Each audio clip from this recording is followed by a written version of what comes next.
प्रभु जीशुख्रीष्ट नाम प्रतिदिन रोटी आपण मान पुणी स्वागत करुछु।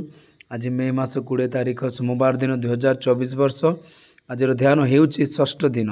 तापर परमेश्वर कहले पृथ्वी सही प्रकार जीव को जीवित कर एवं सेपरी है। आदि पुस्तक 1:24 पद। षष्ठ दिन प्रभु ईश्वर पशु सृष्टि कले। सही दिन से मनुष्य को सृष्टि कले। जहाँ को से इंद्रिय देइथिले से प्रतिदिन तांको सहित सहभागिता करिबा पाई इडन बगीचारे मनुष्य सहित परमेश्वर तांको बहुत भल पाउथिले। जेहेतु ईश्वर मनुष्य को मनोनीत कले, शैतान सही पशु को बाछिले। शैतान पशु माध्यम मनुष्य को प्रतारणा करने को चाहूला एवं तांकर उद्देश्य कौन से प्रकार मनुष्यर पशु गुण आनिबा मनुष्य को पापरे परिणत करिथिबा शैतान षष्ठ नंबर दाबी करी एही जगतर राजकुमार हैला। ख्रीष्ट धर्मर संख्या 666 जार संख्या 6 थर पुनरावृत्ति होइछि। प्रथम अंक पुरातन सर्प को सूचाई थाए जे शैतान एवं शैतान।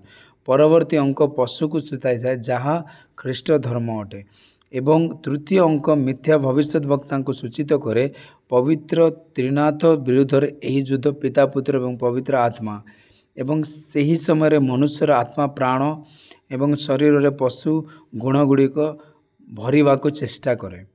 आपण हयतो किछि पुरुषों कथा शुणिथिबे मते क्रोध कर नाही मु एक पशु हेबी।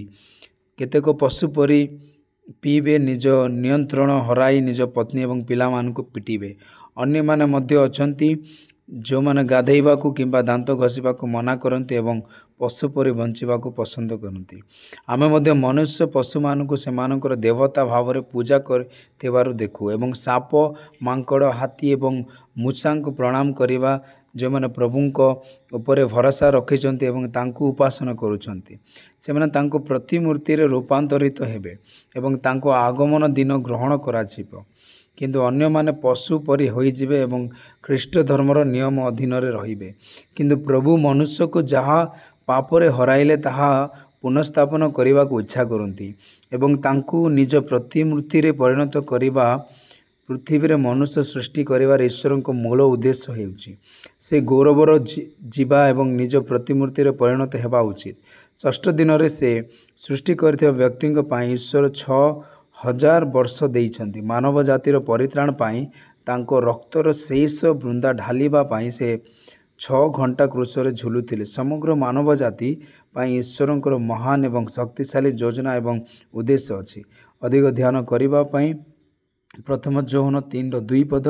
प्रिय वर्तमान आमे ईश्वरंक संतान माने कौन हेबा ताहा एपर्यंत प्रकाश करा जाय नाही, किंतु आम माने जानु जे जेतेबेले से प्रकाशित हेबे सेतेबेले आम माने तांको परी हेबा, कारण आमे माने ताहांको परी देखिबा। प्रभु ए वाक्य रे आपनको समस्त को आशीर्वाद करंतु। आमेन।